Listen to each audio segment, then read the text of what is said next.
کہ جیسے آسمان کا چودھری رات کا چاند اپنی جگہ چمک رہا تھا، مگر میں کبھی چاند کو دیکھتا اور کبھی حضور کے رخ انور کو دیکھتا، میرے ضمیر نے فیصلہ کیا وَوَجْهُ أَحْسَنُ مِنَ الْقَمَرِ، حضور کا چہرہ چاند سے زیادہ خوبصورت تھا۔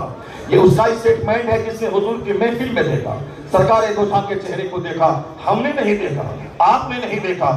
البتہ بخاری شریف موجود ہے، مشکات موجود ہے، ترمذی موجود ہے، اور ان احادیث کو روایت کرنے والے راوی موجود ہیں، اور تحقیق کی کسوٹی پر آتھینٹک راوی موجود ہیں، جس تحقیق کی روشنی میں کہہ سکتے ہیں کہ ایک بات بھی اس میں غلط نہیں ہے۔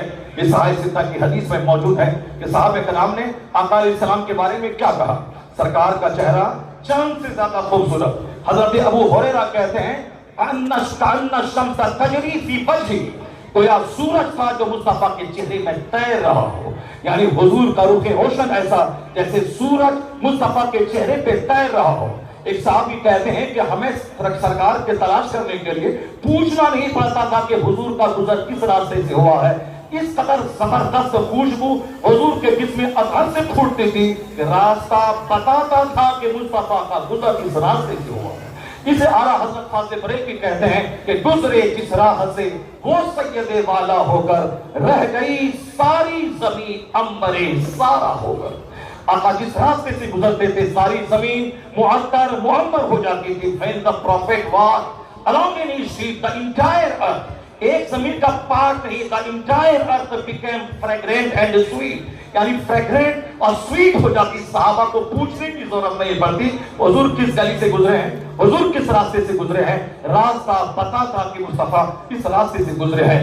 صحابہ کرام نے حضور کو دیکھا، آقا کے چہرے رخ پرنور کو دیکھا، جس رخ پرنور کی بالائیاں آسمان کا چاند لیتا ہو، آسمان کا سورج لیتا ہو۔ کأن الشمس تجری فی وجہہ، گویا سورج تھا جو مصطفیٰ کے چہرے پہ تیر رہا ہو۔ صحابہ کا بیان ہے، اعلیٰ حضرت فاضل بریلوی صحابہ کرام کی ایکٹیویٹیز کو، ان کے اقوال کو، ان کی باتوں کو جو شعر کی شکل دی ہے، وہ کہتے ہیں رخ انور کی تجلی جو قمر نے دیکھی، رہ گیا بوسہ دہے نقش کف پا ہو کر، یعنی مصطفیٰ کے روح کی تجلی جو چاند نے دیکھی، وہ چاند محو حیرت ہو گیا، آپ کے نقش قدم کو بوسہ دینے پر چاند مجبور ہو گیا۔ رخ انور کی تجلی جو قمر نے دیکھی، رہ گیا بوسہ دہے نقش کف پا ہو کر۔ یا be dazzled by the radiance of your complexion, the moon kissed your feet as a token of devotion، یعنی یہ چاند نے ایز اے ڈیووشن آپ کے پائے اقدس کو انہوں نے بوسہ دیا۔ یہ پیغمبر اعظم علیہ السلام کا وہ وجود تھا، آپ کی وہ پرسنالٹی تھی جس کو اللہ نے ایکسٹرنل بیوٹی سے بھی نوازا۔